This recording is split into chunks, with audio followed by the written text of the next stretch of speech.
Here's something that took me years to figure out, and honestly, it still makes me a little angry when I think about it.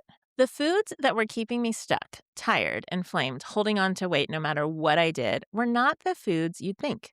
They weren't cookies or candy. They weren't the obvious junk. They were the foods I was eating because I was trying to be healthy. And the whole time, they were spiking my insulin and quietly working against me. Welcome to the Feel Better, Live Free podcast, brought to you by Thinlicious. I'm your host, Lisa Joy Thompson, and every week we bring you the science, the stories, and the straight talk you need to feel better and live free. From real food to hormone health to breaking free from yo-yo dieting for good. This is the show for every woman who's ready to stop surviving and start thriving. Settle in, friend. What you're about to hear might just change everything. Welcome back to the podcast. I'm your host, Lisa Thompson, and today we are talking about something that I think a lot of you can relate to. For years, I thought I was doing everything right. I was choosing the good version of everything. Low-fat yogurt instead of full-fat, a fruit smoothie instead of a heavy breakfast, a granola bar instead of a candy bar, whole grain bread instead of white bread. I felt like I was doing all the right things. I felt like I was making smart choices, and yet I was still exhausted, still dealing with tons of inflammation, and still gaining weight. Because here's what nobody told me. A lot of those healthy foods spike your blood sugar and your insulin just as hard as the junk food I was so carefully avoiding, and sometimes even harder. And as long as my insulin was on a roller coaster, my body was locked in fat storage mode, no matter how good my intentions were. So today, I want to walk you through some of the worst offenders, the foods that look so good on paper and are quietly keeping you stuck. You ready to dive in? I'm going to get a little bit nerdy because once you understand the science, it's going to make a big difference in how you feel about all of this. Insulin is the hormone that basically decides what your body does with the food you eat. When your blood sugar spikes, your body releases insulin to bring it back down. And while insulin is high, your body can't burn fat. It's physically blocked. Insulin is not a fat-burning hormone. It's a fat storage hormone. So the real question for any food isn't how many calories. The question we should be asking is, what is this going to do to my blood sugar and my insulin? A food can be low calorie, low fat, and marketed as healthy and still send your insulin through the roof. And that is where the problem lies. So let's get into the healthy foods that are spiking your insulin. And I'm going to just be honest, you guys, this is a real downer and a real bummer because so many of these things are things that you probably love like I loved them. So don't shoot the messenger.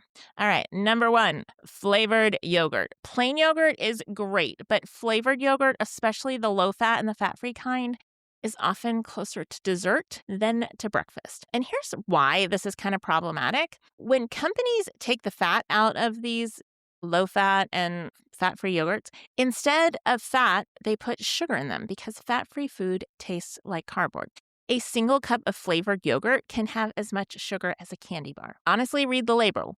Because if your yogurt has more sugar than protein, it's not breakfast. It's dessert in a pretty little cup. Again, don't shoot the messenger. All right, you guys, this next one hurts to even talk about because I feel like this is the ultimate healthy choice, and that is smoothies and smoothie bowls.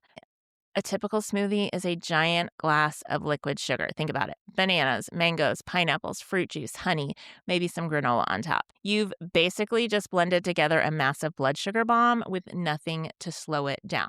When you blend fruit, you are removing the fiber, and that fiber is what buffers the sugar, so it hits your bloodstream even faster and harder. Okay, I told you weren't going to like this. The next step is granola and granola bars. Granola is one of those foods that has one of the best health reputations and one of the worst actual health profiles. It's basically oats glued together with sugar, honey, or syrup, and then baked in oil. Granola bars are often just like candy bars with a really good PR person. So check the sugar on those. You are going to be shocked. They're not nearly as healthy as you think. All right, next up is whole grain everything. Whole grain bread, whole grain crackers, whole wheat pasta. The phrase whole grain makes us feel like we are doing something right. It makes us feel safe. But your body breaks down whole grain bread into sugar almost as fast as white bread. And the whole grain version is maybe marginally better, but it's still spiking your blood sugar at breakfast and setting up the crash that has you reaching for more carbs by 10 a.m. I know, it's terrible. All right, next up, fruit juice, even the fancy organic kind. Orange juice, apple juice, green juice with apples and pineapples to make them drinkable. Juice is basically sugar with the fiber stripped out. 100% juice, no added sugar, doesn't matter. The natural sugar is still sugar to your bloodstream. Number 6. Protein bars. Some protein bars are genuinely good, but many are candy bars with a scoop of protein powder thrown in so they can put protein on the front in big letters. Flip it over. If the sugar is high and the ingredient list reads like a chemistry set, it's probably not the health food the front of the package promised. Again, like I said, there are a few good protein bars out there that are clean, that have good macros, but honestly, they don't taste like candy bars because they're not candy bars in a protein package. All right, next up, dried fruit and fruit snacks is number 7. Dried fruit is concentrated sugar, all of the sugar of fresh fruit with none of the water, so you eat way more of it. And fruit snacks marketed for kids and lunch boxes are basically gummy candy with a vitamin sprinkled in. They're tasty, but they are not healthy. So here's what you want to do instead this week. Become a label flipper and reader. Like, stop reading the front of the package because that's where the marketing is. Flip it over and look at the sugar grams in the ingredient list. If sugar's in the first few ingredients or there's more sugar than protein, put it back. You want to anchor every meal with protein and fat. Protein and fat don't spike your insulin and they keep you full. So swap the smoothie for eggs. Swap the flavored yogurt for plain Greek yogurt with a few berries.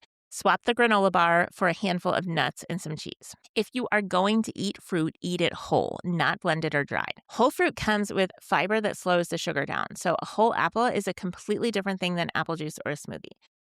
So here's a takeaway, friend. You have not been failing. You've been fooled. The food industry has spent so much money making sugar look like health food, and you've been paying the price with your energy and with your waistline. But the minute you learn to see through it, you take all your power back. So if you want help with that, head on over to thinlicious.com/happy for our free guide to fixing your metabolism. I will see you next week. And until then, feel better and live free.